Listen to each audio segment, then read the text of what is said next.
To the Father Superior of the Philippine Province of the Society of Jesus, Father Primitivo Viray Jr., to the Board of Trustees chaired by Miss Bernardine C., to our University President, Father Roberto C. Yap, SG, to our Vice President of the Loyola Schools, Dr. Maria Luz Velches, to the Deans of the Loyola Schools, to the Dean of the School of Science and Engineering, Dr. Rafael A. Guerrero, to our commencement speaker, Mayor Vico Soto, the faculty members, staff, fellow graduating students, maayong buntag. It is with great honor and humility that I speak on behalf of my fellow graduating students to narrate in a few minutes our Ateneo journey.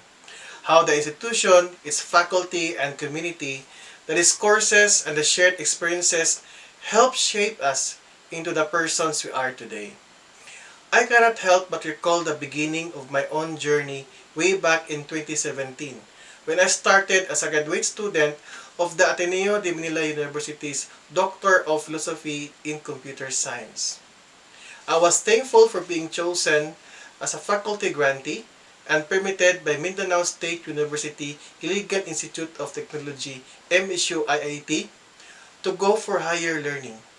Moreover, I was grateful for the accompanying scholarship by Department of Science and Technology, Engineering Research and Development for Technology, DOSTERDT.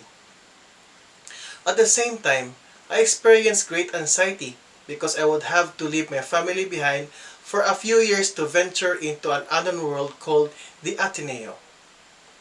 And this is probably the case for most of my fellow graduate students. There were sacrifices at home and at work that had to be made to pursue our graduate studies. For most of us, aside from obtaining the degree, one goal in enrolling in the program was to hone our skills in areas that we found very challenging: research, academic writing, and publications. In my mind, gusto ko pigain ang utak ko ng todong-todo hanggang sa masanay ako magsulat na magsulat. In Bisaya, gusto ko maningkamot jud pag-ayo para maanad sa pagsulat para sa akong panuki-duki. And that is what I wanted to bring home to my home university, MSU-IIT. And the journey was not easy. In fact, it was hard, really hard. Even with a clear map, most of us got lost and went into what seemed like an endless exploration of which path we should take because the Ateneo provided so many options as it has established very unique multidisciplinary research centers and laboratories not found in other universities in the Philippines. It was at a conference in Barcelona, Spain, that I met my advisor, Dr. Rina Estuar. She was there to present findings on the importance of digitizing health records in a shared network environment and its impact on the efficient and effective delivery of healthcare services in the country. Aside from that, her laboratory was studying how social media data could be used as parameters in modeling diseases. My fellow graduate students have had similar experiences such as mine. As we take on courses, we get to listen to the different methods used in answering real-world problems, applying theory to practice, validating established methods, and finding newer and better methods for those that are still unsolvable. In Doc Rina's laboratory, each graduate student is provided with a space and a moving whiteboard or glass window where she tirelessly writes other possible ways to approach the problem we are solving. The board becomes messy over time because the board can only be erased when the student graduates. And the reason is simple. The writings are snapshots of the deep discourses we have with our advisors. When we are confused and lost, we stare at the board or our notes, our recordings, and see how our mentors have connected each problem to a method and each method to an expected output.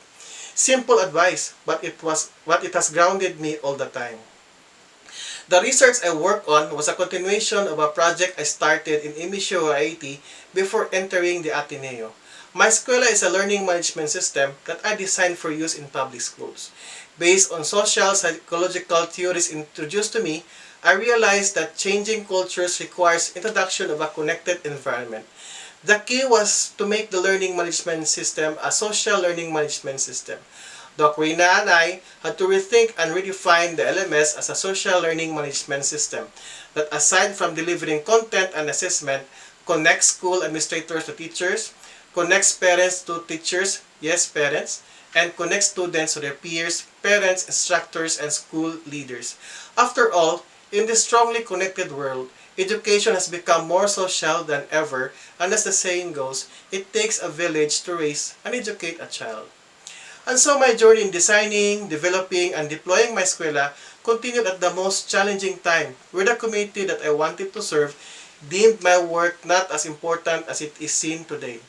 All throughout our work, my advisor would say that one day our work would be relevant. There is a reason why it was not yet embraced.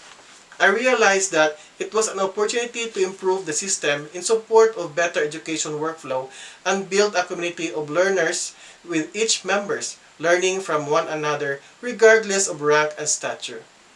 Working with public schools for at least 11 years made me realize that I could share my God-given talent to help improve the quality of delivering good education despite knowing that monetary gains would not be part of the picture. My decision to choose this path was made stronger as I saw how Ateneo contributed greatly to the lives of others. My fellow graduate students can attest to this, that it takes years to produce quality research, and it also takes effort to convince yourself that what you are doing makes sense not only to yourself but also to others. The rejections in the form of low grades, papers that are still to be published, and slow to zero adoption of our solution by the community became our foundation to work even harder. The work that our mentors do in the lab, in their respective communities, has inspired us to stay on despite several rejections from those who we wish to work with and from those we wish to serve. However, the most painful challenge was finishing all the requirements during the early months of the pandemic. Mabigat na nga yung dinadala natin dahil sa dami ng kailangan tapusin, tapos bumaliktad pa ang mundo. Everything was put on hold. Concentration was very hard because the work from home environment had a strong influence on the quality of work we produced. In my case, my children had to attend online classes and I had to attend to their needs first.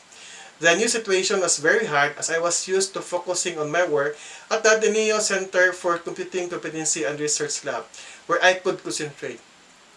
We have our own stories of how the pandemic affected our studies and in a way formed a roadblock that appeared to hinder us from completing our work. Experiments requiring field tasks were suspended, access to all kinds of laboratories was halted, face-to-face interviews were not allowed, and our own way of stress relief by unwinding with friends was not possible. As if it is not enough, some of us experienced the wrath of nature as typhoons brought heavy rains that affected us all in one way or another, adding to what was seemingly already a heavy cross to begin with. Yet, we have given everything to God, especially the anxiety, for it is in Him we find rest and assurance that He will never abandon us even in the most challenging times. We believe that indeed it is a one big fight. I returned to MSU IIT with a PhD in computer science with a fully developed and tested social LMS ready to serve the public schools in Ligan City. I was thankful that I did not give up, thankful that people believed in my cause, and thankful that there were people who constantly pulled me back to the path I chose whenever I seemed to be lost.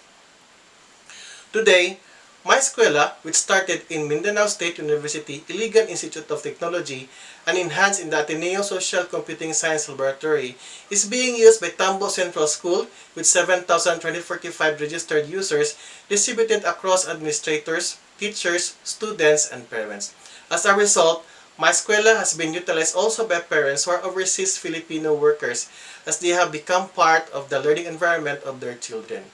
With the goal to have everything in one platform, my eskwela contains social messaging features that allow community members to talk to one another. It also contains a video conferencing tool so that community just uses one connected tool instead of many systems.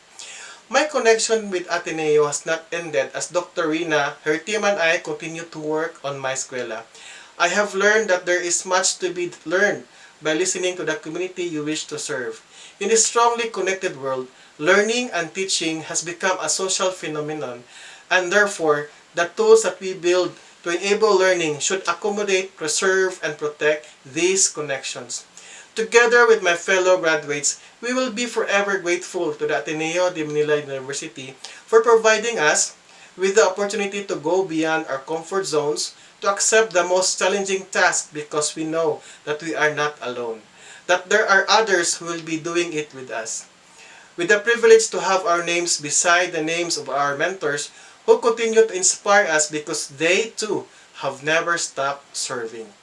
With the realization that failures are part of the game, for it is in failures or moments of weakness that we find opportunities of discernment and learning.